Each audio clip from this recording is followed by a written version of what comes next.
Près de 3 jours après le passage des tornades qui ont endeuillé 6 régions des États-Unis, l'espoir de retrouver d'autres survivants diminue. L'aide s'organise.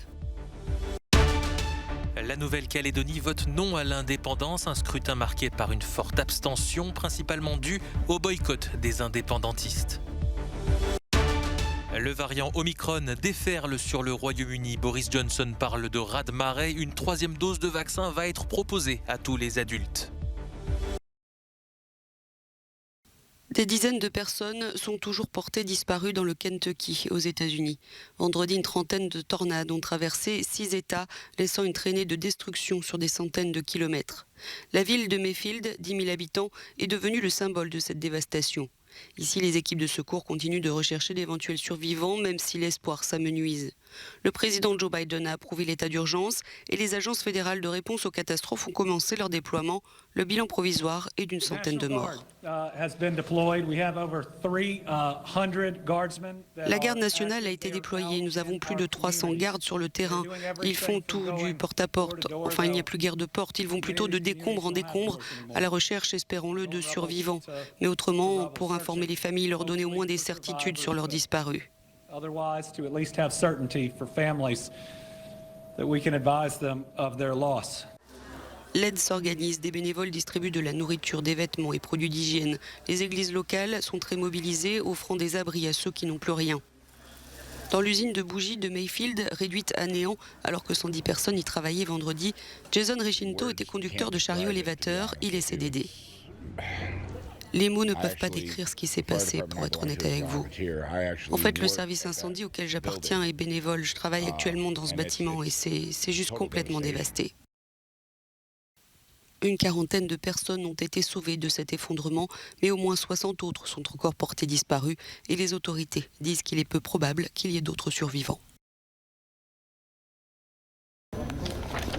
La Nouvelle-Calédonie restera française. C'est l'enseignement du 3e et dernier référendum d'autodétermination remporté de manière écrasante par les pro-France, avec 96,49% des voix. Le président français a appelé à accueillir ce résultat avec respect et humilité. Ce soir, la France est plus belle car la Nouvelle-Calédonie a décidé d'y rester, a-t-il dit dans son allocution télévisée, soulignant toutefois que l'archipel restait profondément divisé. Effectivement, ce score écrasant est à relativiser car les indépendantistes ont appelé au boycott. Ils réclamaient le report du référendum à cause de l'épidémie de Covid-19 qui ne permettait pas, selon eux, de mener une campagne équitable. La participation s'est donc élevée à 44%. Lors du dernier référendum, en 2020, les indépendantistes avaient remporté 47% des suffrages. La présidente de la province sud de la Nouvelle-Calédonie fustige ceux qui mettent en cause la légitimité du scrutin. Nous avons eu 3 référendums. Les 2 premiers ont été gagnés par les partisans du maintien dans la France. Ce 3e référendum, ce sont les indépendantistes qui l'ont demandé. Ils ont décidé de ne pas y participer, j'en suis désolée, mais très clairement, la France a gagné ce soir. Désormais, une période de 18 mois s'ouvre pour définir le statut de l'archipel au sein de la République française. Une ère d'instabilité car les indépendantistes ont annoncé qu'ils ne reconnaîtraient pas le résultat et qu'ils le contesteraient devant les instances internationales. Ils ont aussi prévenu qu'ils ne souhaitaient pas rencontrer le ministre français des Outre-mer, arrivé vendredi sur l'archipel. Alors que le variant Omicron déferle sur le Royaume-Uni, le gouvernement relève le niveau d'alerte de 3 à 4 et mise sur la dose de rappel. Les autorités estiment que ce variant du Covid-19, détecté il y a un peu plus de 2 semaines, pourrait devenir dominant dans le pays d'ici quelques jours. Un raz-de-marée d'Omicron se prépare et je crains qu'il ne soit désormais clair que 2 doses de vaccin ne suffisent pas à assurer le niveau de protection dont nous avons tous besoin. Mais la bonne nouvelle est que nos scientifiques sont convaincus qu'avec une 3e dose, une dose de rappel, nous pouvons tous augmenter notre niveau de protection. Alors faisons-le, boostons-nous maintenant, pour vous, pour vos amis et votre famille. Boostons-nous maintenant pour protéger les emplois et les revenus dans tout le pays. Boostons-nous maintenant pour protéger notre système de santé, nos libertés et notre mode de vie. Reboostez-vous maintenant. Merci beaucoup. À cette 3e dose s'ajoute une intensification du dépistage et la mise à l'isolement des cas contacts non vaccinés. Récemment, Boris Johnson avait introduit un pass sanitaire dans certains lieux, comme les discothèques, et incité à reprendre le télétravail. Les mesures de confinement en vigueur depuis 3 semaines en Autriche ont pris fin ce dimanche, mais seulement pour la population vaccinée ou pour les personnes ayant guéri récemment d'une infection au Covid-19. Les non-vaccinés, eux, restent soumis aux sorties de première nécessité et ne peuvent donc pas, en théorie, aller sur les marchés de Noël. Ces Autrichiens déconfinés ne boudaient pas leur plaisir. C'est une tradition d'être ici, dit cette femme. Mais quand on voit le nombre de lits actuellement occupés dans les unités de soins intensifs, j'aurais aussi compris s'il n'y avait pas eu de marché de Noël cette année. Et puisque cela a été autorisé, alors nous sommes contents d'être là. À l'instar de l'Autriche, la République tchèque a rendu la vaccination obligatoire, mais seulement pour les personnes âgées de plus de 60 ans. La mesure qui entrera en vigueur le 1er mars est contestée par ces manifestants réunis à Prague. À Kiev, en Ukraine, plusieurs centaines de personnes ont également défilé contre l'obligation vaccinale qui concerne plusieurs corps de métier, notamment le personnel soignant et les enseignants. Enfin, la Russie a officiellement dépassé la barre des 10 millions de cas de contamination depuis le début de la pandémie. Les autorités enregistrent encore chaque jour près de 30 000 nouveaux cas et plus de 1000 morts, alors que seulement 41% de la population adulte est vaccinée. Pour augmenter ce taux, de nombreuses régions requièrent désormais une preuve de vaccination ou un test Covid négatif pour accéder aux centres commerciaux. Les règles vont évoluer pour ceux qui veulent se rendre au Brésil. Un juge de la Cour suprême a rendu un arrêt obligeant les voyageurs à présenter un certificat de vaccination à leur arrivée dans le pays. L'autorité de santé du Brésil avait déjà recommandé d'exiger un passeport sanitaire pour les visiteurs étrangers.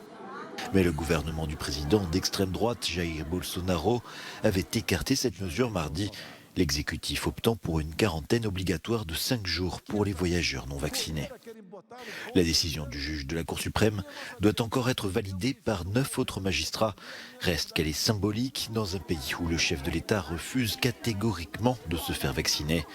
Le Brésil a enregistré plus de 615 000 morts du Covid-19 depuis le début de la pandémie, ce qui en fait le 2e pays le plus endeuillé au monde, derrière les États-Unis. C'est au dernier tour du dernier Grand Prix de la saison que s'est joué le titre de champion du monde de Formule 1. Max Verstappen a décroché le Graal en dépassant in extremis son grand rival Lewis Hamilton sur le circuit d'Abu Dhabi, le tout après l'intervention de la voiture de sécurité suite à un accident.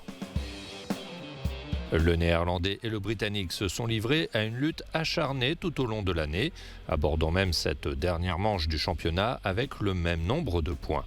À 24 ans, Max Verstappen est sacré pour la première fois et empêche Lewis Hamilton de coiffer une 8e couronne et de battre ainsi le record qu'il partage avec Michael Schumacher. Mercedes se console en empochant le titre constructeur aux dépens de Red Bull, Ferrari complétant le podium.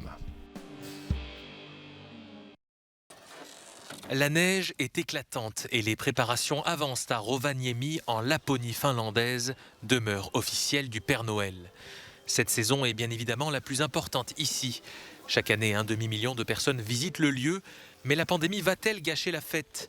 Avec le variant Omicron et les restrictions de voyage, les tests et les mesures d'isolement, pas sûr que l'activité se maintienne à un haut niveau ici, dans le cercle arctique.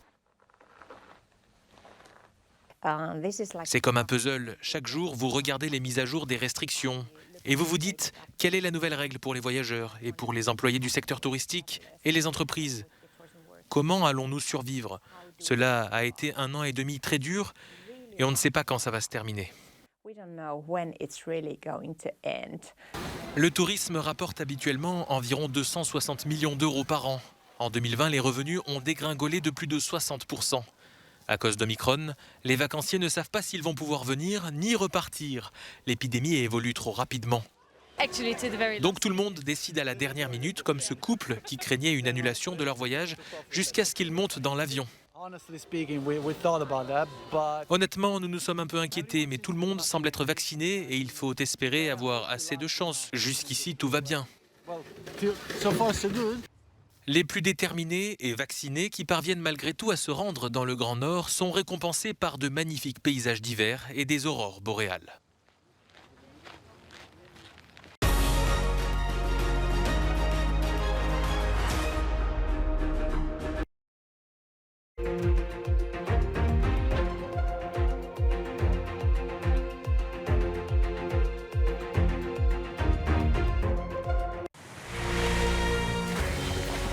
Je n'étais pas censée travailler dans la pêche. C'est en nous, c'est dans nos veines. Les océans ont joué le rôle de berceau de la vie. Aujourd'hui, ils représentent des opportunités et des défis. On peut lier croissance économique et respect de l'environnement. À la rencontre des acteurs de l'économie bleue. Embarquez pour un voyage riche en découvertes dans Ocean sur Euronews et euronews.com.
Près de 3 jours après le passage des tornades qui ont endeuillé 6 régions des États-Unis, l'espoir de retrouver d'autres survivants diminue. L'aide s'organise. La Nouvelle-Calédonie vote non à l'indépendance, un scrutin marqué par une forte abstention, principalement due au boycott des indépendantistes. Le variant Omicron déferle sur le Royaume-Uni. Boris Johnson parle de raz-de-marée. Une 3e dose de vaccin va être proposée à tous les adultes. Des dizaines de personnes sont toujours portées disparues dans le Kentucky, aux États-Unis. Vendredi, une trentaine de tornades ont traversé 6 États, laissant une traînée de destruction sur des centaines de kilomètres. La ville de Mayfield, 10 000 habitants, est devenue le symbole de cette dévastation. Ici, les équipes de secours continuent de rechercher d'éventuels survivants, même si l'espoir s'amenuise. Le président Joe Biden a approuvé l'état d'urgence et les agences fédérales de réponse aux catastrophes ont commencé leur déploiement. Le bilan provisoire est d'une centaine de morts. La garde nationale a été déployée. Nous avons plus de 300 gardes sur le terrain. Ils font tout du porte-à-porte. Enfin, il n'y a plus guère de porte. Ils vont plutôt de décombre en décombre à la recherche, espérons-le, de survivants. Mais autrement, pour informer les familles, leur donner au moins des certitudes sur leurs disparus. Otherwise, to at least have certainty for families that we can advise them of their loss. L'aide s'organise, des bénévoles distribuent de la nourriture, des vêtements et produits d'hygiène. Les églises locales sont très mobilisées, offrant des abris à ceux qui n'ont plus rien. Dans l'usine de bougies de Mayfield, réduite à néant alors que 110 personnes y travaillaient vendredi, Jason Recinto était conducteur de chariot élévateur, il est CDD. Les mots ne peuvent pas décrire ce qui s'est passé, pour être honnête avec vous. En fait, le service incendie auquel j'appartiens est bénévole. Je travaille actuellement dans ce bâtiment et c'est juste complètement dévasté. Une quarantaine de personnes ont été sauvées de cet effondrement, mais au moins 60 autres sont encore portées disparues et les autorités disent qu'il est peu probable qu'il y ait d'autres survivants. La Nouvelle-Calédonie restera française. C'est l'enseignement du troisième et dernier référendum d'autodétermination remporté de manière écrasante par les pro-France, avec 96,49% des voix. Le président français a appelé à accueillir ce résultat avec respect et humilité. Ce soir, la France est plus belle car la Nouvelle-Calédonie a décidé d'y rester, a-t-il dit dans son allocution télévisée, soulignant toutefois que l'archipel restait profondément divisé. Effectivement, ce score écrasant est à relativiser car les indépendantistes ont appelé au boycott. Ils réclamaient le report du référendum à cause de l'épidémie de Covid-19 qui ne permettait pas, selon eux, de mener une campagne équitable. La participation s'est donc élevée à 44%. Lors du dernier référendum, en 2020, les indépendantistes avaient remporté 47% des suffrages. La présidente de la province sud de la Nouvelle-Calédonie fustige ceux qui mettent en cause la légitimité du scrutin. Nous avons eu 3 référendums. Les 2 premiers ont été gagnés par les partisans du maintien dans la France. Ce 3e référendum, ce sont les indépendantistes qui l'ont demandé. Ils ont décidé de ne pas y participer, j'en suis désolée, mais très clairement, la France a gagné ce soir. Désormais, une période de 18 mois s'ouvre pour définir le statut de l'archipel au sein de la République française. Une ère d'instabilité car les indépendantistes ont annoncé qu'ils ne reconnaîtraient pas le résultat et qu'ils le contesteraient devant les instances internationales. Ils ont aussi prévenu qu'ils ne souhaitaient pas rencontrer le ministre français des Outre-mer, arrivé vendredi sur l'archipel. Alors que le variant Omicron déferle sur le Royaume-Uni, le gouvernement relève le niveau d'alerte de 3 à 4 et mise sur la dose de rappel. Les autorités estiment que ce variant du Covid-19, détecté il y a un peu plus de 2 semaines, pourrait devenir dominant dans le pays d'ici quelques jours. Un raz-de-marée d'Omicron se prépare et je crains qu'il ne soit désormais clair que 2 doses de vaccin ne suffisent pas à assurer le niveau de protection dont nous avons tous besoin. Mais la bonne nouvelle est que nos scientifiques sont convaincus qu'avec une 3e dose, une dose de rappel, nous pouvons tous augmenter notre niveau de protection. Alors faisons-le, boostons-nous maintenant, pour vous, pour vos amis et votre famille. Boostons-nous maintenant pour protéger les emplois et les revenus dans tout le pays. Boostons-nous maintenant pour protéger notre système de santé, nos libertés et notre mode de vie. Reboostez-vous maintenant. Merci beaucoup. À cette 3e dose s'ajoute une intensification du dépistage et la mise à l'isolement des cas contacts non vaccinés. Récemment, Boris Johnson avait introduit un pass sanitaire dans certains lieux, comme les discothèques, et incité à reprendre le télétravail. Les États-Unis et leurs alliés continuent de mettre la pression sur Moscou. Réuni à Liverpool, le G7 a menacé très clairement la Russie, accusée de préparer une invasion en Ukraine. Cet avertissement avait déjà été formulé ces derniers jours par Washington, et notamment par le président Joe Biden, qui s'est entretenu avec son homologue russe Vladimir Poutine. Les plus grandes économies du monde sont unies. Nous avons envoyé un signal fort à nos adversaires et à nos alliés. Nous avons été clairs sur le fait que toute incursion de la Russie en Ukraine aurait des conséquences massives dont le coût serait élevé.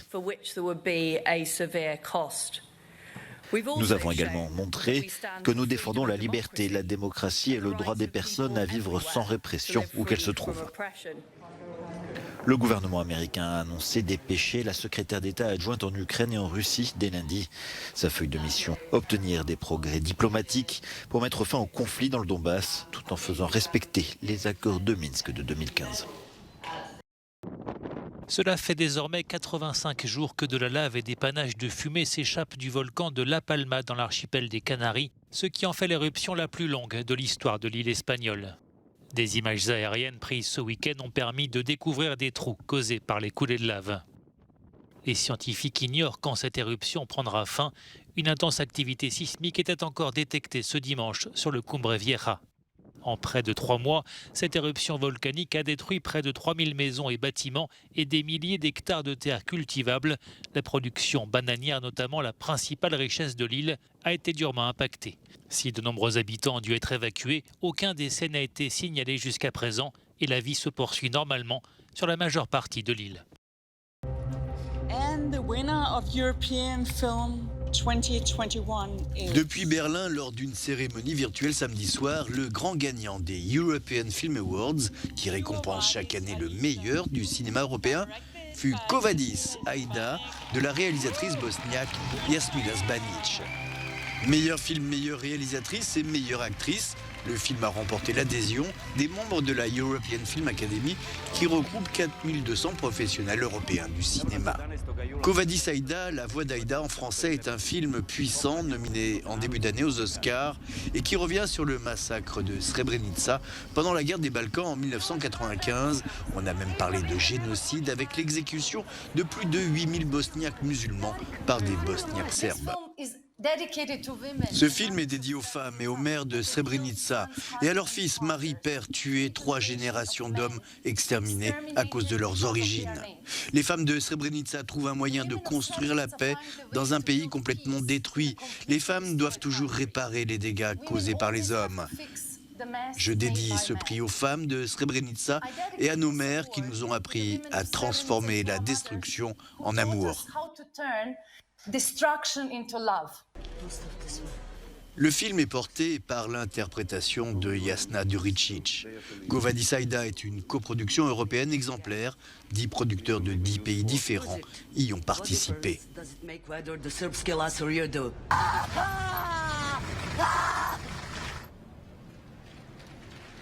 Anthony Hopkins a remporté quant à lui le prix du meilleur acteur pour The Father de Florian Zeller, qui remporte aussi le prix du meilleur scénario.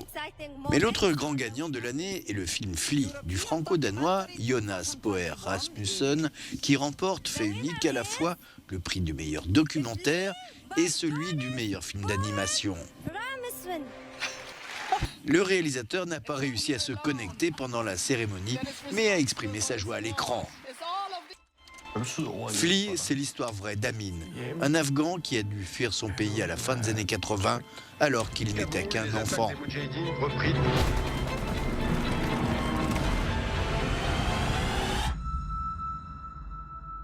30 ans plus tard, désormais universitaire au Danemark, il va se confier à son meilleur ami et lui raconter la véritable histoire de son voyage et de son combat pour la liberté.